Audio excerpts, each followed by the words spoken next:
Welcome to the 1099 ETC program. This tutorial covers e-filing the 1099 miscellaneous forms to Wisconsin using e-file services. Only the 1099 miscellaneous form can be e-filed to the state using e-file services. To begin, the pair ABC payroll has been created, and the 1099 miscellaneous form data has been entered. This is the main menu. To continue, select e-filer. This is the e-filer menu. Select e-file services. Now click OK. In order to use the e-file services, you will create an account with a user ID and password. The user ID can be up to 30 characters in length.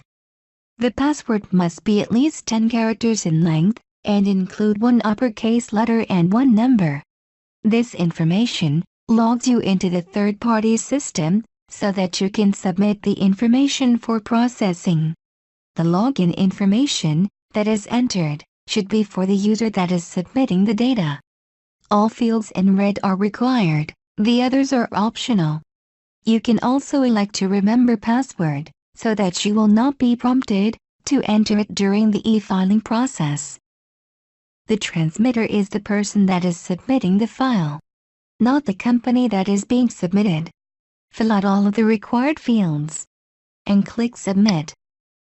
In a few moments, you will receive a message that the account was created and/or updated successfully. If you receive an error, correct it and resubmit again.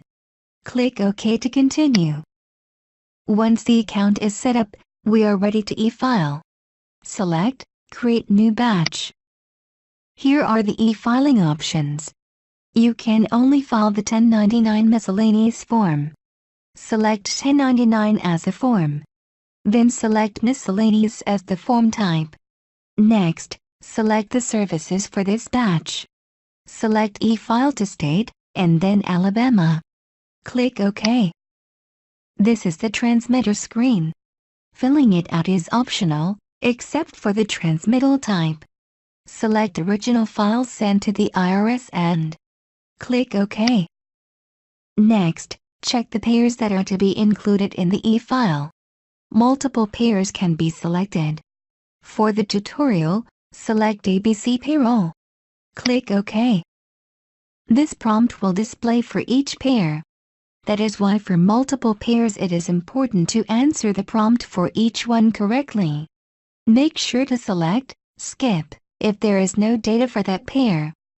Otherwise, the process will abort. Click Process. At this point, the forms are being checked for any errors or warnings. If there are any errors, they must be corrected or the batch will not be created. In most cases, you can still file with warnings, however, you can go back and correct them as well. If you had other pairs to process, select Process More Pairs. This will take you back to the Select Pair screen where you can select other pairs to include in the file. Be very careful when selecting pairs. If you accidentally select one that is already in the batch, the data will be duplicated. For the tutorial, select All Pairs Processed. Click OK. If there are warnings or errors, please view or print the activity output. The report will list the warnings, errors and the record numbers where the errors occurred. That information is used to correct the records in the W-2 or 1099 forms filer. At this point, the 1099s have been processed and will be submitted to the third-party vendor. First, the forms will be checked for errors. Click Quit to continue. The data is ready to submit to the third-party vendor. The amount of time that it takes will depend on the number of forms and your internet connection. Click Start. If any errors are found, you will get this message. The e-filing process is aborted when errors are found. You will need to correct any errors found at this point. To view the errors, click OK. This is the error screen. The errors will be listed at the bottom. In this example, the pair address is missing the city. You will need to quit the e-filer at this time, and go into the W-2 and 1099 forms filer and enter the city on the 1099 form. Then restart the e-filing process again. Close the error screen. When there are no errors, the forms will be assigned a batch ID, in this case, 1409759. Its status is unpaid. At this point, the third-party vendor has the forms, but until the batch is paid for, it is not sent to the IRS. To pay for the batch, check the box beside the batch number. Click Pay Selected Batches. If the batch is ready to be processed, confirm that the batch number is correct. Once Yes is clicked, the batch cannot be cancelled.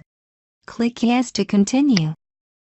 If the payment information has not been set up, the credit card information will need to be set up on a secure website. Click Add Card. You will be directed to a secure website to set up the credit card information. Enter the information and click Submit. Once the credit card information has been added, click OK. Select the credit card. If you have a prepaid account, select Prepaid Account and enter the account number. Click OK. At this point, the third-party vendor has received and accepted the payment information. Click OK. Once the payment is accepted, the status for the batch will become paid and the itemized status will now include invoice paid. The paid status indicates that the third-party vendor is processing the batch to submit to the IRS. There are several steps during the batch processing. The number of steps depends on the e-file service selected. Batch processing could be completed in a day, or may take several weeks to complete. In order to update the status of the batch, click on the batch ID.